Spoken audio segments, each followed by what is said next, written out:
keys um, to how money impacts your relationship, and how making money, keeping money, growing money, and giving money is affected. So we'll start with the biblical perspective, and then we'll move into the practical application. So to start out, the Bible talks a lot about money, but it's not because we as a body are supposed to be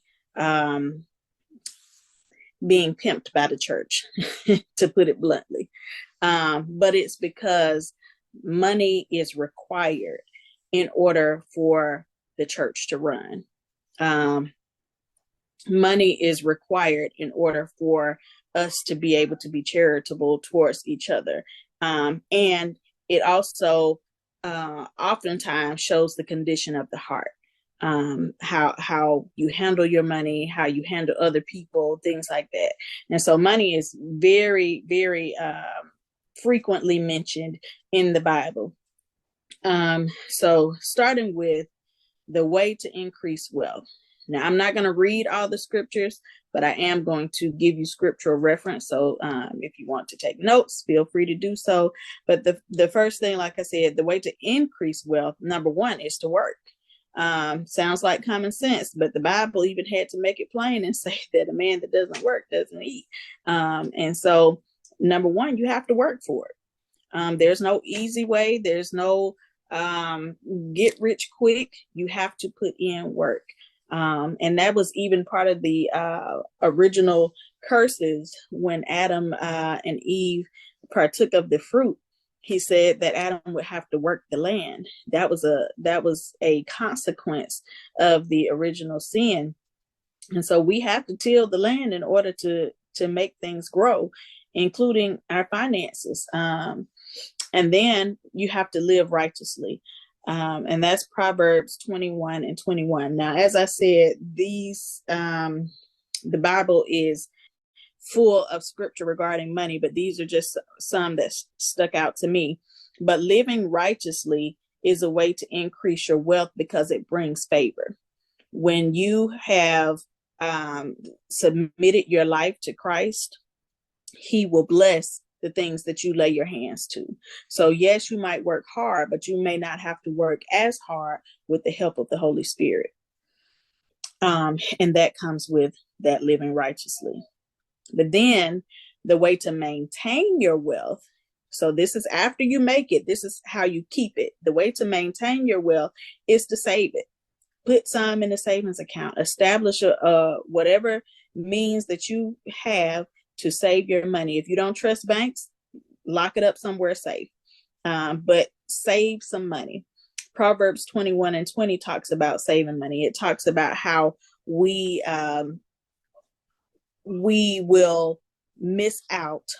We will not be able to sustain if we don't put something aside. And then again, it goes back to living righteously. This particular scripture, Proverbs 8 and 18, talks about enduring wealth. Now, I don't know about y'all, but I don't want quick money, because quick money goes quick. When I say enduring wealth, I mean wealth that not only can I live comfortably, but I can also pass down wealth generationally.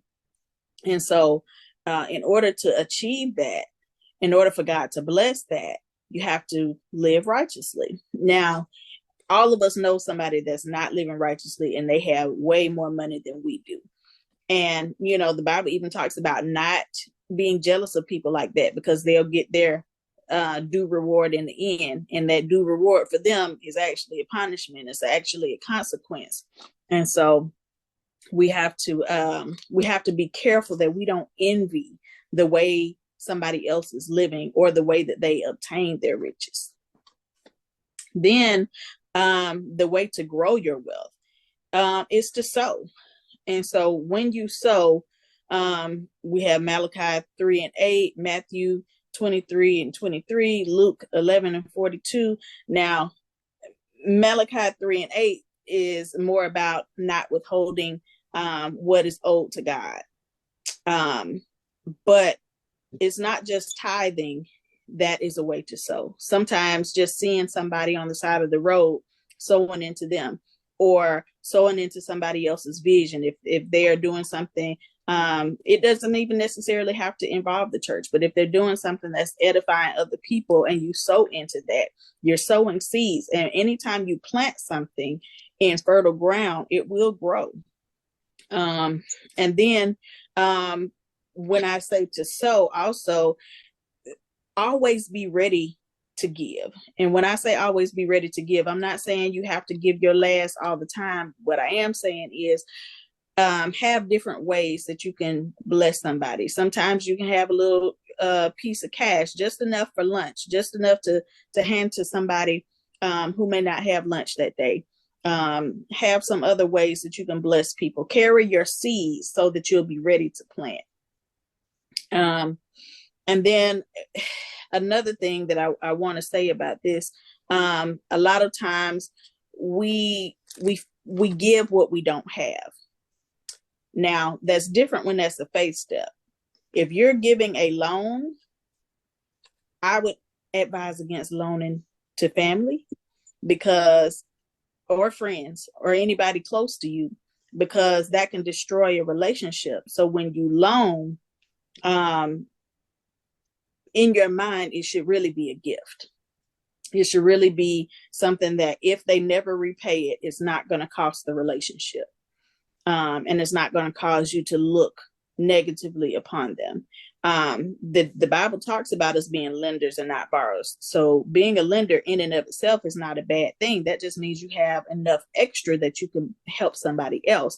And it doesn't mean that you shouldn't receive what you've given back. However, the reason I say make it a gift and not a loan is because anytime, like I said, you have this that you're holding over their head, there is potential to be tension. There's potential to be division. So be careful with that. Another way to grow your wealth is with gratitude and contentment.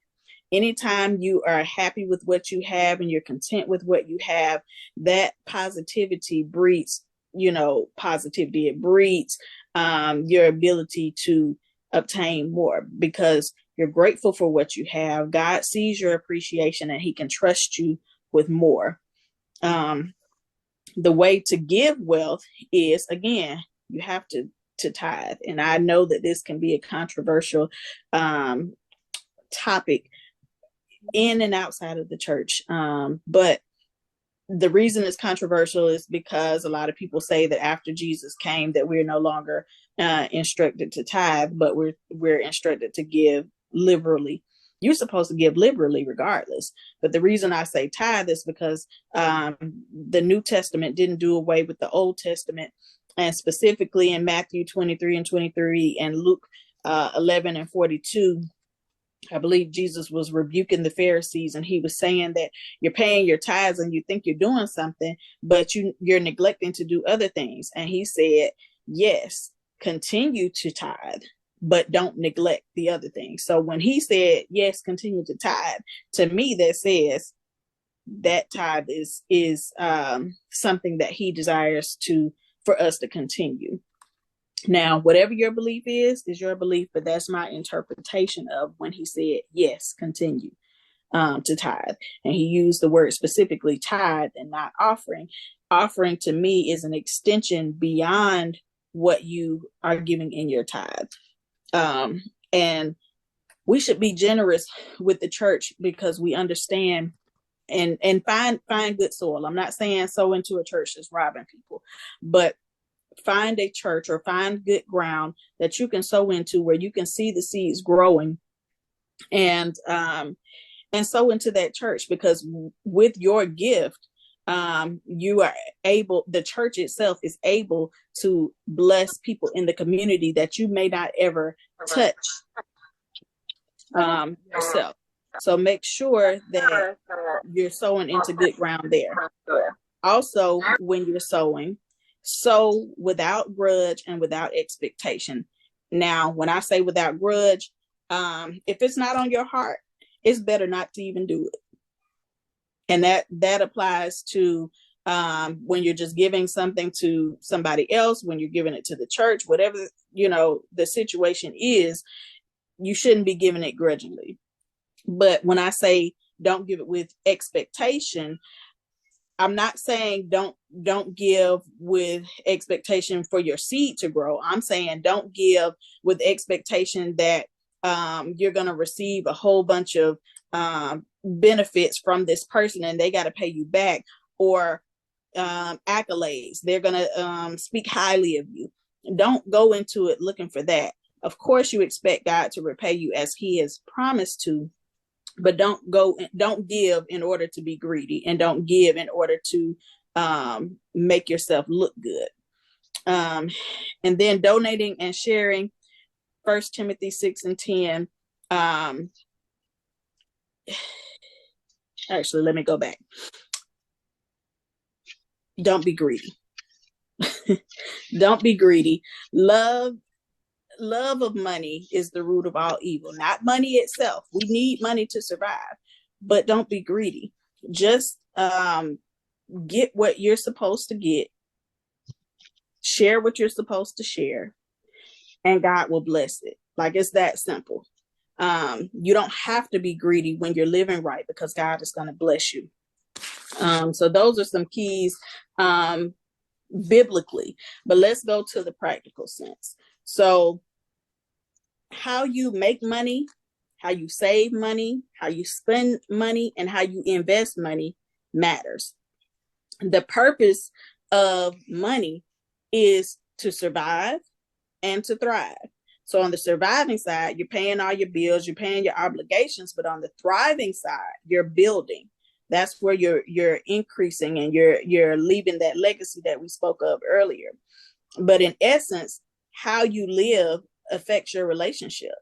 So if you're mismanaging money, that's going to affect the person that you're with, the person you're in a relationship, and even the relationship with your kids. It's going to be affected by how you handle your finances. And when we say how you make money matters. If you're making money illegitimately, let's just say you got caught up in some type of scheme, you can end up getting locked up, and then your family has to fend for itself. If you are not making money at all, if you're just choosing not to work, you're being lazy, you are living off of somebody else, that's going to affect your relationship too, because that brings about that tension, that brings about that bitterness, that resentment, because you don't care enough to contribute to the house. And then maybe you're wasting money.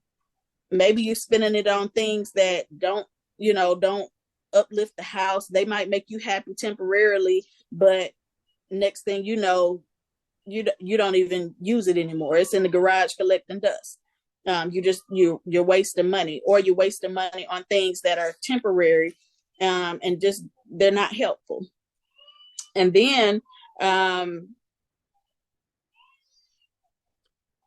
let's look at Proverbs 15:27. A neglectful man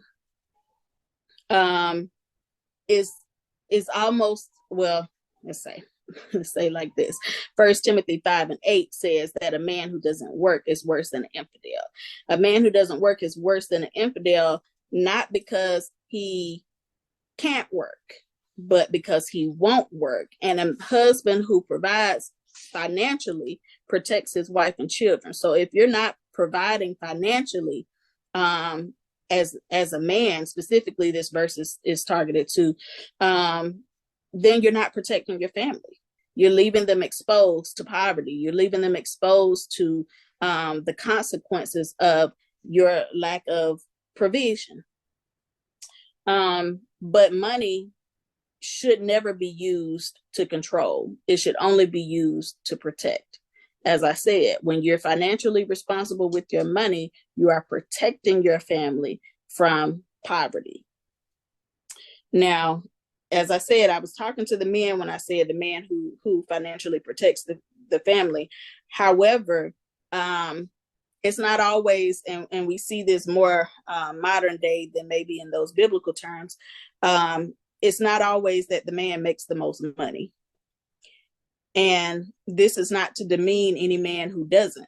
This is just to say, be wise with your money so that you're not the one bringing the family down with your spending or with your lack of being able to add to the pot.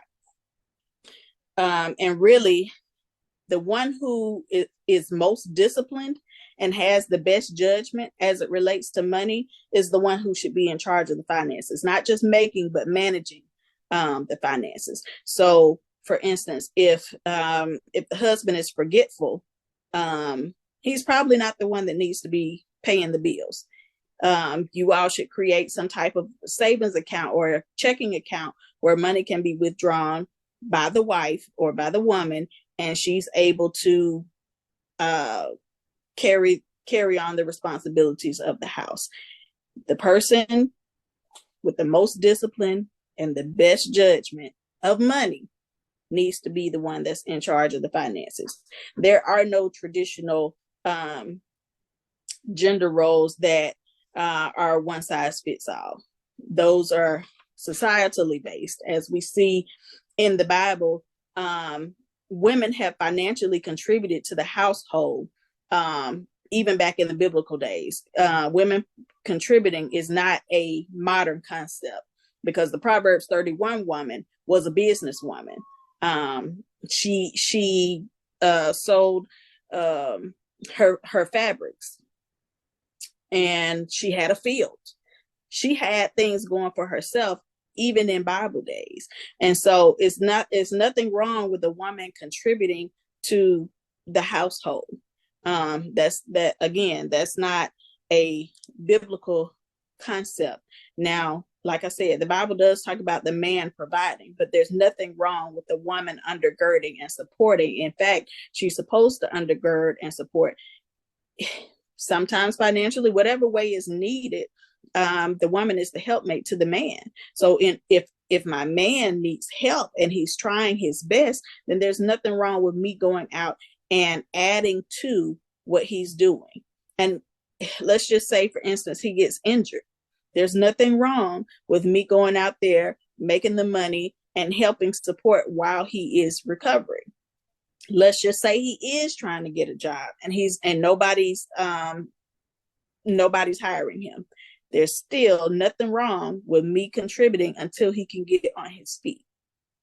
So whatever's going on in your household, you have to address it in that way. Seasons change, situations change, and we have to be willing to work together. Now, keeping in mind, the Proverbs 31 woman had a maid. So don't take it to the extreme, and we have these situations where the woman is going out to work every day and the man is sitting at home playing video games all day, not because he can't work, but because he won't work. The woman is not supposed to do everything, just like the man is not supposed to do everything. There's only so much one person can do, especially when you're trying to hold up a household, and especially in the environment that we have right now. Whether it's a recession or not, most of the time it's going to require two incomes to live fairly comfortably. And if that's not your situation, that's not your situation. But for many of us, it takes more than one person to run a household in the way that we desire. Another thing is, weigh the pros and cons of all your financial choices. Don't just make rash and hasty decisions about how you're going to spend the money. Make sure you're including your significant other in those decisions. If you are about to take something from y'all's pot and you're about to spend it on something, or even if you're taking it out of your own pot, if it has the potential to backfire and they're going to have to bail you out, they need to know about it. Y'all need to discuss how you're going to spend this money. Y'all need to discuss whether you both agree that this is a worthwhile investment, whether this is a worthwhile purchase or whatever it is that you're planning on spending the money on, y'all need to be communicating that, because a lot of times we feel like, oh, well, I'm grown, I made this money, this came out of my account. But if it's going to affect them, they need to know about it, big or small.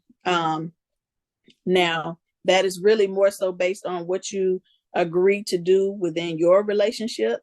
If you both decide, my pot is my pot, your pot is your pot, we're not going to, mix or do any of that, then that's on you. However, I think communication is always key. Communication is always helpful in making sure that we don't both crumble under the pressure. We don't both end up losing. And then don't neglect to invest. Now, I personally don't have the most experience in investing as far as some of the markets that are out here, investing in a particular market. But I do think that it's important to invest, because the Bible talks about investing in Matthew 25, the story of the talents. One really didn't do anything with it. One buried it to keep it safe, like saving. And the other one went out and made more money. That's investing. Investing is when you plant a seed, you take a risk and plant a seed, and it yields a harvest. And so the Bible talks about investing. So I think if it talks about it, then it's probably a good idea. And then invest in your relationship. Now, when I say invest in your relationship, I'm talking about go on dates. A lot of us we don't want to spend the money to go on a date, even though sometimes a date is needed. And it's not a materialistic type of need, but it's like, sometimes I just need to leave the environment that I'm currently in so that I can experience you in a different environment. And so invest in dating, invest in books. There are tons of books out here on relationship that are meant to help, meant to edify, meant to teach. Invest in those books. That's a form of education, just like going to a conference, a marriage conference or a relationship conference. Spend some money. Now, I'm not saying go and blow all your money on these things, but set aside some money for building up your relationship. And then set aside some money just to cater to, just to show appreciation. This might not be like a date, but it might be sending your significant other to go get a massage, or sending your significant other to go on a fishing trip. Whatever they would appreciate that shows your appreciation. Invest in your relationship. But in order to invest in your relationship, you have to be able to set that money aside. You have to have managed your money well enough that all your needs are already met, and then you add this to it. This to me is a need, because, and know that gifts is not everybody's love language, so to speak. However, money makes a way for other love languages, such as service. Say for instance, you may not be able to clean the house because you're working, or you may be out of town or whatever, but you want your significant other to have a chance to relax. And you might pay a babysitter to come and watch the kids, or you might pay somebody to come and clean the house. That's a service that you may not have been able to provide yourself, but it speaks to their love language of service. And like I said, with gifts, you could bring home, their favorite candy. Now, when I'm saying invest in your relationship, I'm not saying that you have to pay a whole lot of money in order to invest in your relationship. I'm just saying do what speaks to your partner's heart. I'm one of those people, you don't have to spend a whole lot of money on me.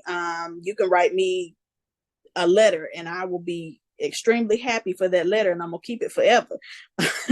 But that's also like words of affirmation. But at the same time, you may want to get a plaque with those words made on it. you might want to step it up. So that's basically what I'm saying. Set some money aside to step up your ways to keep it spicy, keep the love flowing, help them see that they are appreciated. The Bible says that where your treasures are, your heart is. And so it is specifically talking about, the money that you spend in the kingdom, but this also applies to your relationships. I spend money on the people I care about. And I care a lot about my spouse. And so I'm willing to spend money on my spouse. That's where my heart is. And so 2 Corinthians 9:10-11. Now, I know I'm throwing a lot of scripture at y'all, but I just want you to see how all of this is connected. But God gives seed to the sower.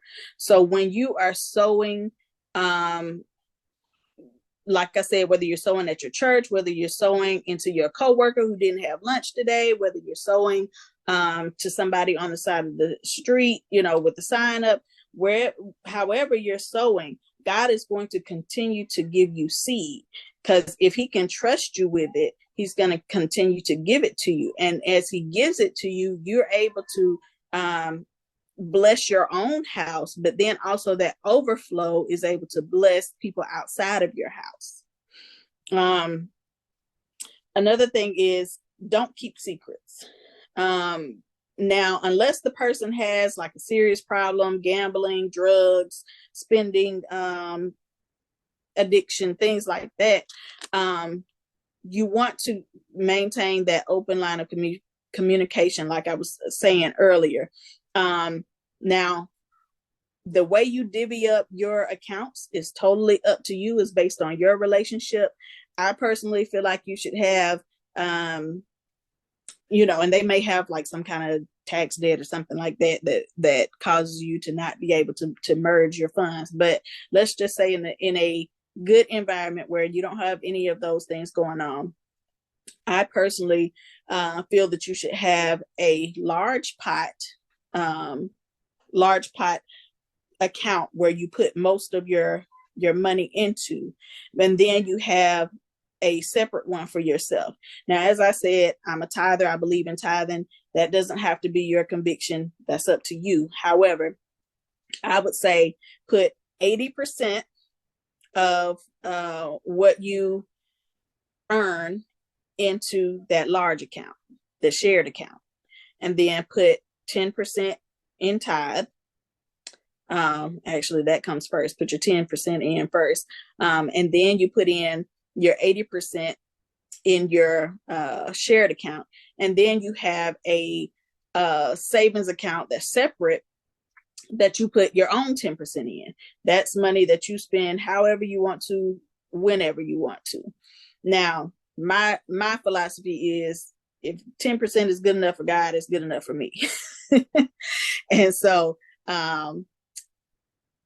in my ideal situation, you have that 80% going into the pot. That's for bills. That's for all things within your relationship.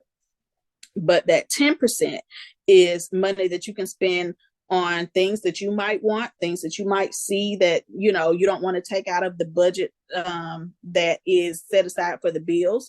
But it also can be where you pull your money from, where you're, like I said, investing in your relationship. So say, for instance, your spouse's birthday is coming up and you want to throw them a surprise party, but they watch the money, you will have this separate account that you can pull from. And it won't take away from the needs of the house. And it's not to be secretive, but it's in order to be able to cover the things that you have of interest, but also to be able to be a blessing to them, and sometimes be able to surprise them. Another thing that I am working towards and is having 1 month worth of pay in my savings account per year, saving up 1 month worth of pay. So let's just use a general number. If I was getting paid $4,000 a month, Um, by the end of the 12 months, I would like to have $4,000 in my savings that first year that I worked on that job. The second year that I worked on that job, I would have saved another $4,000, and that would be $8,000 by year 2 in my savings account. This is money I'm not touching, and it doesn't necessarily have to be part of that 10%, but it could be part of that 10%. That's totally up to you how you pull that money out. But I'm just saying, being intentional about setting money aside. Now, the reason why I would say have this money that you're setting aside is for emergency purposes. Like I said, if somebody gets hurt, typically, we cannot predict when somebody's going to have an accident, when somebody's going to have an injury, when there's going to be a death, when there's going to be a family member that needs something, whatever may come up. That's what this money is for. This is not money that you just necessarily play with. This is money. This is cushion money. This is your quote unquote insurance. This is money that needs to be in a savings account that has no access to a checking account, and that you have to actually go through some channels to really access the money so that you're not tempted to use it. And so that's a goal that I'm working on. And sometimes it's not exactly, what I wanted to put in there, but it's just a goal that I have, just so that I know, okay, if something was to happen to my husband and he had to be off for, let's say, 4 months, if he had to be off for 4 months and I'm dependent on my income and my income alone, I may not be able to keep up. But if I have this cushion money, then I won't even have to touch what I'm already contributing. I will just tap into that reservoir. And then not just your saving for your spouse, but also investing in your kids. Now, I have this method that I use that I just kind of made up when my first child was born, and it doesn't have to apply to everybody. I'm just using what I have done as an example. But when my oldest daughter was born, when I started putting $10 a month into her account. When she turned 1, I continued with the $10 a month in her account. When she turned 2, it became $20, 3, $30, 4, $40, and so on. So by the time she gets to the age of 18, she will have somewhere along the lines between 24 and 26,000. I also put her monetary gifts in there. So say, for instance, she got money for her birthday. I would tax and tithe it. The tax is what I call it. Tax is what I put in her savings account. Tithe is what she puts in church, and the rest goes to her to spend however she wants to. And it's still going by that 10%, 10%, 80% rule. And so all that money's going in there so that they can have a nice little nest egg. Now, you can either put that in the savings account, or you can invest that. However you choose to do it, investing will grow it, unless there's some type of crash. But again, investment comes with risks. But investing will grow it, or saving it will put it aside. I wish that when I was 18 years old, I could have started out with 24K, 26K. But, that was something that I just received, just some insight on putting something aside for them. And to be honest, I'm really probably going to wait to about 26 when their brains are fully developed before I give them that big lump sum of money. I'm just going to be honest. But when I give them that lump sum of money at 26, it's going to be substantially more than it was at 18. And again, they'll be at a more mature place where they can spend the money on something beneficial and not blow it. But doing it this way helps me to be able to afford to set aside something for my kids' future, each one of them. I have, as y'all have heard me mention, we have several kids. And so with those several kids, we can't wait until they're grown and then try to scramble and see how we're going to invest in them. We have to start from the beginning and let it grow gradually in digestible chunks.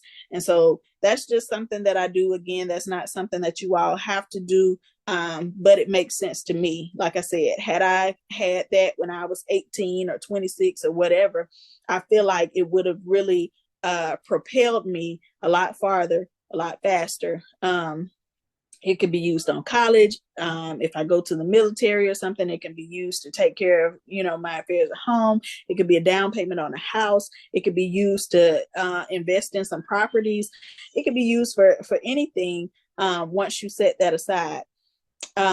You also might want to, well, you not might want to, you want to avoid debt. The Bible says, "Oh, no man, nothing but love," in Romans 13:8. But you want to avoid debt, but sometimes debt is unavoidable. Sometimes, like I couldn't pay out of pocket for my house. Like that's not even that's not even realistic for me in my situation, and it's not realistic for most people's situation. So there is going to be some type of debt, just like having a car. When you own a car, most people just don't have the money to just drop and get their car unless they're buying something that has a few years and a few miles on it. So 9 times out of 10, you're going to have some kind of debts like that. And I think the best way to pay off that debt, if it's unavoidable, is to pay it off in either avalanche style or snowball style. I personally prefer avalanche because in the end, the return is better because you're paying down the largest amount. And when I say avalanche is where you pay the largest debt off fastest. And so you're paying that off, and then you're not having to worry so much about the interest rate, because when you're paying it off and you're paying it down, then it gets paid off faster, and then you're able to use that money to pay off other things. Now, the snowball effect is kind of the opposite. You're paying off the things that you can pay off the fastest, and then you use that money towards the bigger debt. Either one of those methods works, but I just prefer the avalanche because it takes more into consideration of the interest rates that you're paying, and you end up paying less in interest in the long run. And so those are the tips and the practices that I have used and am building, growing into using as well. Things that God has shown me to work, things that have helped us to stay, out of debt and to stay off of each other's throats, because a lot of times money can bring out the worst in people, but if you manage it well, it can bless you. It doesn't have to be a curse. It doesn't have to be the cause for divorce. It doesn't have to be the cause for division and dissension. It doesn't have to be the cause of anything. If you're wise with your money, you can be a blessing to your household instead of a burden to your household. And so this is how, in my opinion, money impacts relationships. Before we conclude, we have about 10 minutes before the hour. I did want to open the floor in case someone has a question about anything that I've said, or you just want to make a point yourself. The floor is open.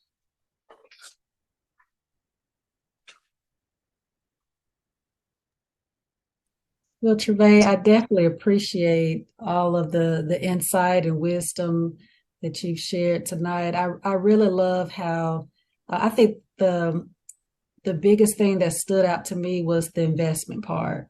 When you were talking about investing and how it relates to a biblical standpoint, bringing out the talents and investing in ourselves and investing in our relationships, and how you really broke that down. I really, really enjoyed that. And as you were talking, I was really thinking about, how many marriages are destroyed because of finances. Because these things aren't put in place, whether it's when you were talking about, finding someone who's the stronger person in that particular area to manage the finances, to take the lead in that role, but how we're not really in a position to, I guess, be mature enough to where it causes so much division in marriages, and a lot of people end up divorcing because of it. And then you have, families who, when someone passes away, Mm-hmm. and there's conflict over money, and it Mm-hmm. doesn't even have to be a lot of money, Right. but just like you said, in the Bible, money is the root of all evil. So I kind of wanted to ask a question when it comes to that. Why is it that you think money causes so much division and conflict in relationship, no matter if you're married or not? It's just so controversial. I think money brings power and brings influence and it brings control. And so anytime those factors come into play, um, people get uneasy with the thought that they can be taken advantage of, or they don't trust each other to a certain extent. Um, a lot of times when we put the money in the hands of the wrong person and they blow the money, they are offended when you confront them about it because it makes them feel like they're incompetent, when really money management is a skill. It's not something that everybody is born with, and you have to know where your strengths and your weaknesses are, and that pride cannot come in, because again, pride comes before a fall. If that pride comes in and you feel like you can manage it, but you're sinking the ship, then we're gonna have problems. We're bound to have problems because I'm over here drowning, trying to tell you, how you should have been handling it, but you wouldn't listen. Meanwhile, you're drilling holes in the boat. So I think that has a lot to do with it. But we have to, when it comes to money, we have to be able to trust the person we're with. Whether you're the person maintaining the household, or whether you're the person who's riding along on the journey, you have to be able to trust the person you're with to manage the money the way that it needs to be managed. Not because they're a bad person, but because that may not be their area of strength. And we have to be honest with ourselves and with each other.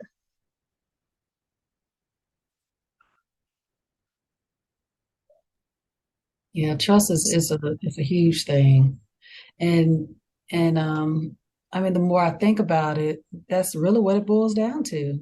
Mm-hmm. Trust and control. You talked about power. Mm-hmm. People wanting to, I guess they feel like money gives them the upper hand. Mm-hmm. When you're in a marriage, I mean, there shouldn't be um, mine and yours. It shouldn't be um, any of that division, because that's what money causes.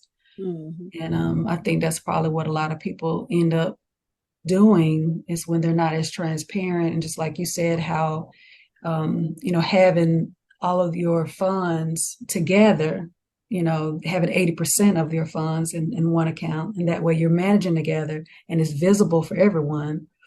And then It's having your own, accountability. yes, yes. And I think a lot of people, they don't have that. But this and this is really good. Thank you. and Hey, sometimes we're not ready to be married. I mean, letting that independence go, because it's been my money for so long. It's like, it's my money. I get to do what I want to do. I can buy Mm-hmm. something when I want to, when it's my money, but when it's ours, then I have accountability. And if I'm not used to having accountability, concerning money, sometimes it's a struggle, especially when you don't understand marriage. And that's what happens a lot of times. We don't understand. We think we get in the house and the picket fence and the kids, and we're just going to live happily ever after. But we don't realize that, it's work. You got to lay down that independence. You just can't go buy $150 pair of shoes and then show up saying, "Hey, you like these?" No, I don't like them. What? How'd you get them?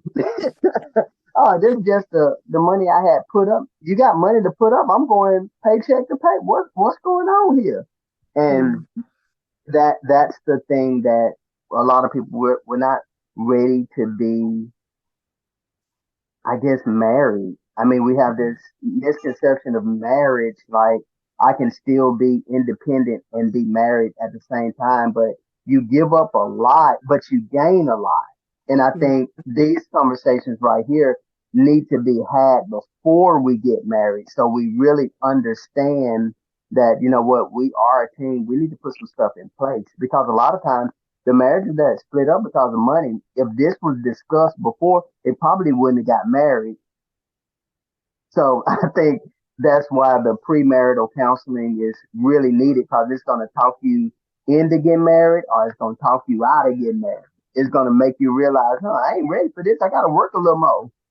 I got to work on me because I ain't ready to turn over part of my finances. I didn't know I didn't know we had to do that. And so a lot of times that's why we break up because of things that wasn't addressed. That's really real. Mm-hmm. And a lot of that goes back to selfishness. We're not ready because we're still operating in selfishness. Yeah, Jay is saying she's dropping some gems in this chat here. She said, money is the one thing that speaks without having wording attached. And that's so true. Mm-hmm. I mean, because if you what's the scripture where your heart is, that's Yeah, where your your treasure is, treasure. where your heart is. Mm-hmm. Mm-hmm. You don't have to say a word. And then she said, what it really means to 6 become and 21. what it really means to become one, it's more than receiving a last name and a ring. Mm-hmm. Much. Exactly. And Yeah. it is. It definitely is. Thank you, Tiffany, for reading that, and thank you, Jay, for well, Jay as in Jay Love, Jackie. Thank you for sharing that input because you're exactly right. It goes beyond Facebook stunning. It goes beyond oh, I'm changing her last name, or he gave me his last name, or oh, I got the biggest, cutest ring. No, it's going to require some sacrifice in order for us to work together in this thing called life. We have to work as partners, and we have to be willing to support each other and uphold each other. We may not always have it at the same time, but we should in the end be contributing equally. Whether that's me supporting you so that you can go and work, or whether that's me also working alongside you, whatever the case is for your household. Make sure that nobody is being taken advantage of, so to speak, or nobody is, like I said earlier, using money as a means to control. I've heard of several older couples where the husband managed all the finances, and then when he passed away, the wife didn't know how to do anything, and it handicapped her. And that's another reason why I say it's important to talk to each other about what's going on. Even if that person isn't the one paying the bills, it's important for them to know how to pay the bills, who to send the money to, who to send the check to. Things like that need to be discussed because the inevitable is going to happen, and one of you is going to leave here most of the time before the other. And so these conversations need to be had so that when those times come, you're not left in a worse, devastating stage than just losing that loved one. That's traumatic enough. Than to have to worry about, okay, now how do I survive? I don't even know where to start. I don't know where to pay the bills. I don't know where the money is, and my name isn't on the accounts. Like, you shouldn't even have to go through all of that when you're grieving. And these are the serious, hard talks that a lot of couples don't want to have because we don't want to think about death. We don't want to think about disability. We don't want to think about worst case scenario. But we still need to be prepared. I'm not saying we're wishing for any of this stuff to happen. I'm just saying that we're trying to lighten the blow when life does happen, because life does happen. Life be life, and like they say.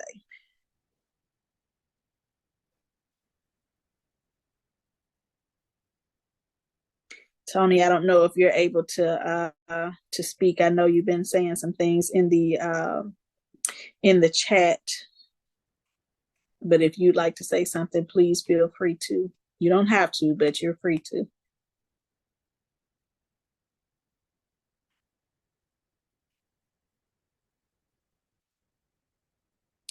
Let's see.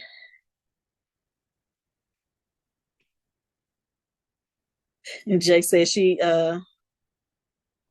feels that we should administer our vows regularly because we forget what we initially said, and it's okay to revisit those things in sickness and in health, for richer and for poor, submitting one to another. And she said each of these things are representation of support, and they are. I totally agree. We say the vows. She preaching. She preaching in that chat. She is. Listen, if y'all don't know J Love, get to know J Love, because she is a wealth of wisdom. I'm telling you. But yeah, she has, and she is so humble. But I'm telling you, she is a beast. But yeah, she made some great points. Like we tend to get in the relationship and we forget what we promised. We forget what we vowed before God and before this person, and to this person. We forget, and we become selfish again, or we never intended to surrender all of that anyway, or to sacrifice all of that anyway. But again, with a successful marriage, there is sacrifice and there's trust. Tony said he's not able to talk, but he said the advice is great, and he believes that every couple should include this advice before getting married. And yeah, that's just like what Jay was saying. Like you need to work out what's going to happen in your relationship as far as money is concerned before you even get down the aisle, because it can either slow you down, it can stop you, or it can empower you. It just, knowledge is power, and it has a way of changing things. And these are things that we need to know going into a relationship, so that we don't end relationships prematurely due to a disagreement about money, a disagreement about finances, even a disagreement about, how we're going to spend money on the kids. I want to put the kids in this sport. No, we can't afford to spend it on this sport. Things like that. These are things that you should talk about in your dating phase. This is the time when you're getting to know each other. This is a time when you're building, and in that building, like I said, the Bible talks about finances a lot, and it's because it's important. Because it can either build you or it can break you. And so that's definitely important that we have these discussions before we're married, and even during marriage. If you've already gotten married and you see that this is an issue, or you found some tips that maybe you weren't implementing before, but you think you might want to try, it's I don't want to say it's never too late, because but it's really never too late to start implementing good money management practices. Because at the end of the day, you have, until the day you leave here, it's going to require money for you to survive. You have to have money to eat, money to have somewhere to live. They say money makes the world go round, but really money is functional. And like I said, it's the love of money is the root of all evil. Money itself is not evil. Money is the currency that we use, like I said, to survive and to thrive. And so if nobody else has any comments, that's all that I have for tonight. Well, I definitely want to just thank you, Travaé, for tonight. It was just wonderful, and I can't wait for others to hear this. And I just want to remind everyone about the Mixer next week. Is our next event. We'll conclude our topic on money. And I see Tony and True on the screen now. And until next month, we'll have Q&A with Travaé. And so please, when you come to the Mixer next week, I'll announce what the topic is going to be for next week. So that should be pretty cool. But Mhm. thank y'all for joining tonight. Yes, thank you. You all have a blessed night.